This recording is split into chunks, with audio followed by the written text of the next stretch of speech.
notizie mi ha steso. Non dirmelo, guarda, è dalle 5:30 di stamattina, cioè quando l'abbiamo ricevuta, che siamo distrutti. Il nostro carissimo, carissimo, carissimo amico e collega Giuseppe Paganini, in arte Gerardo. In arte, Gerardo. Gerardo. Una fine arte, Gerardo. Io ho capito il parco.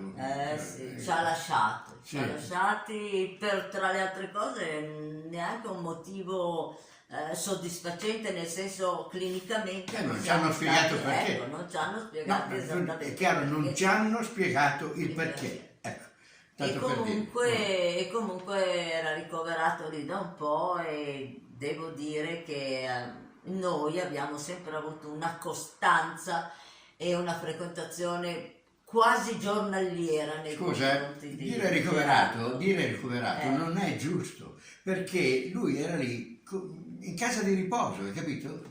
Passava la sua vecchiaia, passava lì la sua vecchiaia. E oggi la vecchiaia non è molto ben, forse gradita, non lo so per quale ragione, ecco.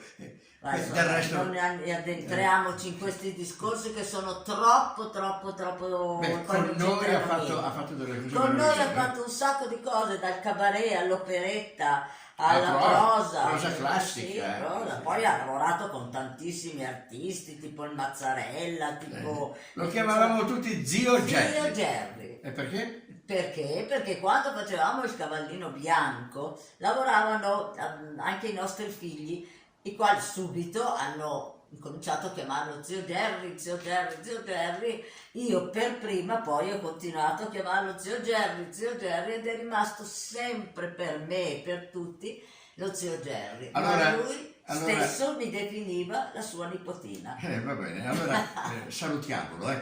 Ciao Zio Gerry.